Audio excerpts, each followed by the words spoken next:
Здравствуйте, дорогие друзья! С вами практик-центр Руна и Марина Захарова. И сегодня у нас очередная Васту пятиминутка, и мы будем говорить про наш дом и про звучание нашего дома, как он звучит, какие звуки обсудим, какие звуки благоприятны, а какие звуки не очень благоприятны для нашего дома. Итак, у нас уже вовсю идет курс Васту от А до Я. И когда даешь материал, когда что-то преподаешь, как раз, да, здравствуйте, Лена, рада вас видеть. Вот, как раз возникают какие-то мысли, какие-то важности, что ли, которыми понимаешь, что нужно еще раз поделиться с людьми, еще раз сделать акценты на вот этих вещах. И согласно ведическому знанию, сегодня прям чуть-чуть теории немножечко расскажу. Весь мир состоит из 5 первоэлементов. Все материальное в нашем мире и нематериальное. Весь материальный мир состоит из 5 первоэлементов. Это эфир. Сначала был эфир, потом из эфира появился воздух. Из воздуха появился огонь, из огня появилась вода, а из воды появилась земля. И есть такое очень важное правило, вот эта вот цепочка, которую я сейчас проговорила, это цепочка генерации первоэлементов. И из эфира произошли все остальные первоэлементы. И поэтому очень-очень важно, чтобы этот первоэлемент был в гармонии. То есть, когда у нас в доме, когда у нас в пространстве гармоничен первый элемент эфира, тогда в нашем доме получается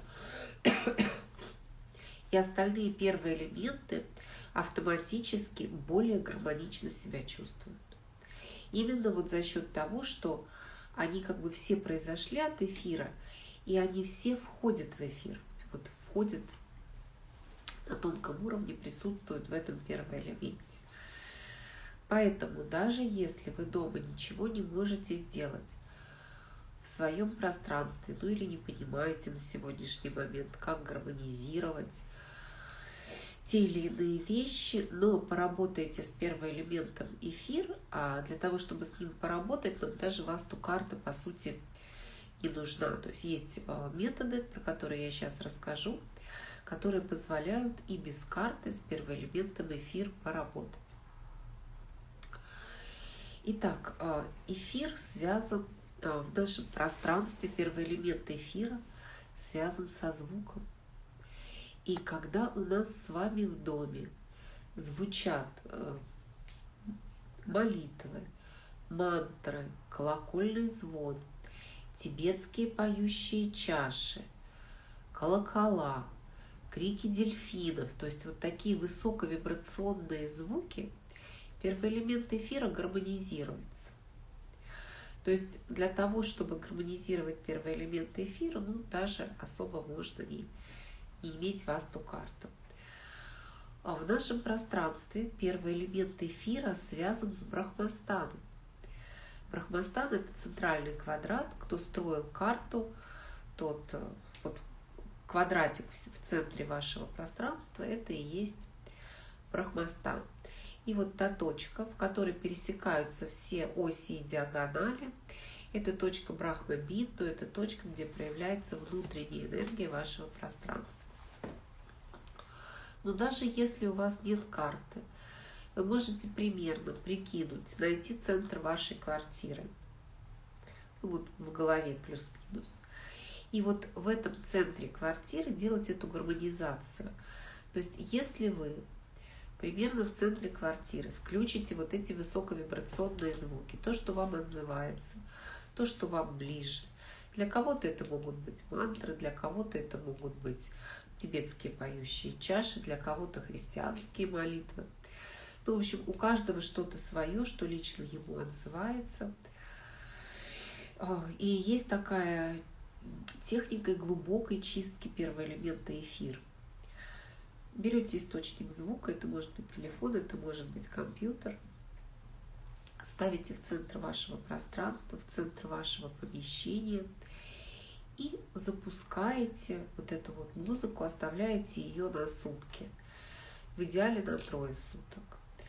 И если вы регулярно будете делать вот такую вот штуку, это временная гармонизация, это не постоянная гармонизация. То есть, когда мы с вами работаем с пространством, когда мы что-то переставляем в нашей квартире, когда мы добавляем какие-то артефакты, это постоянные гармонизации, которые будут действовать постоянно. А вот гармонизация эфира, она временная. Мы ее сделали, запустили. На какое-то время нам этого хватит. Поэтому вот не поленитесь, сделайте такую штуку. Поставьте источник звука в центр квартиры и оставьте на сутки. Оно может играть тихо-тихо. Если, например, это центр квартиры, это комната, где вы спите, на ночь вынести на кухню, чтобы вам не мешало. Достаточно, прям это не должно играть громко, это не должно играть на всю квартиру. Достаточно вот минимального звука. И если вы такое сделаете, вы однозначно почувствуете, как изменились энергии в вашем доме, энергии в вашем пространстве, какие-то, может быть, новые возможности в ближайшее время придут в вашу жизнь. Поэтому не пренебрегайте этой коррекцией. Она вроде как и простая, но очень-очень мощная. Вот если еще говорить о магических свойствах высоковибрационных звуков, то тоже можете попробовать. И это работает, вот у меня работает в 100% из 100. Если вдруг кто-то из ваших соседей шумит, или там скандал какой-то поднялся, или какая-то пьянка-гулянка там у вас идет, где-то сверху, а уже поздно, и они мешают вам спать, или просто они орут так, что вам это совершенно не нравится. Включаете тибетские поющие чаши. Вот у меня это работает с тибетскими поющими чашами. Правда, скажу честно, с мантрами не пробовала, надо поэкспериментировать. Как-то один из моих учителей давал эту технику именно с тибетскими поющими чашами. И вот как-то как учитель дал, так я ее использую. Но я думаю, что, наверное, мантры с колокольным звоном, вот все высоковибрационные звуки должны работать синонимично, точно так же, потому что вибрация есть вибрация высокая. Включаю вот эти тибетские поющие чаши, и максимум через 15 минут все утихает. Либо они перестают скандалить, либо они переходят в какую-то другую комнату, не там, где я сижу. В общем, звуки очень-очень сильно работают именно через пространство эфира. Поэтому тоже возьмите себе на заметочку вот этот способ работы со звуком, когда кто-то где-то скандалит. Это тоже очень-очень сильно работает и хорошо работает. Благодарю, в самое время для меня эта информация. Лена, во благо. Пусть вот это действительно очень простой, но действенный способ, с помощью которого можно как временную гармонизацию пространства делать. Лучше будет однозначно. Вот, это то, что касается высоковибрационных звуков, то, что наполняет наше пространство. Но есть же и звуки, которые разрушают наше пространство, разрушают первый элемент эфира. То есть высоковибрационные звуки его гармонизируют, восстанавливают, можно так сказать. А всякие разные скрипы, скрежеты, они звук разрушают, первый элемент эфира разрушают. Поэтому, если у вас в доме, если у вас в пространстве скрипят двери, обязательно их смажьте. Не можете сами, пригласите кого-то, потому что это очень важно. И когда у вас скрипят двери, когда первый элемент эфира разрушается. Если у вас скрипят полы, происходит то же самое, но с полами так легко, как с дверьми, к сожалению, не поступишь.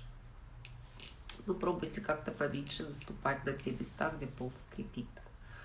И почаще запускайте, если у вас есть такой скрип, который вы устранить не можете. Ну, например, скрипит пол, потому что там скрипят двери, это не проблема, это устраняемо. Смазываются петли, и все становится нормально. Если там замки где-то, ручки хрустят, это тоже достаточно доступно корректировать через смазку. Мы смазываем, и все начинает хорошо действовать, ничего уже нигде не скрипит. А вот то, что касается полов, это, конечно, сложный вариант, потому что это, как правило, зачастую происходит из-за фанеры, которая положена не та, которая надо, потом она где-то расслоилась, и вот этот вот скрип пошел. Тут, конечно, только перекладывать полы, а это уже сложно, это уже дорого. И поэтому, если вдруг вот такой недостаток есть в вашем доме, значит, вам обязательно раз в неделю, как минимум, нужно запускать вот эти вот высоковибрационные звуки для того, чтобы сгармонизировать те повреждения первоэлементу эфира, которые несет вот этот скрип. Вот поэтому обращайте на это внимание, проанализируйте свой дом, пройдитесь по нему, прочувствуйте, нет ли где-то вот таких вот источников негармоничности, потому что, напомню, первый элемент эфир содержит в себе все остальные первоэлементы, и когда он у вас нарушается, автоматически повреждения получают и все остальные первоэлементы. А когда он в гармонии, также автоматически себя лучше чувствуют, тоже все остальные первые элементы лучше себя чувствуют. Вот такую информацию я хотела вам рассказать, надеюсь, полезную. Вот. Если есть вопросы, пишите, еще минуточку подожду. Вот. А так жду вас в следующий четверг. На следующей Васту пятиминутке будем говорить про сон, про секреты хорошего сна, которые тоже можно реализовать, в принципе, и зная Васту, имея карту Васту, и даже не имея карту Васту, уже что-то в своем качестве сна можно изменить. Так что об этом в следующий раз. Приходите. До новых встреч. Благодарю всех присутствующих. До свидания.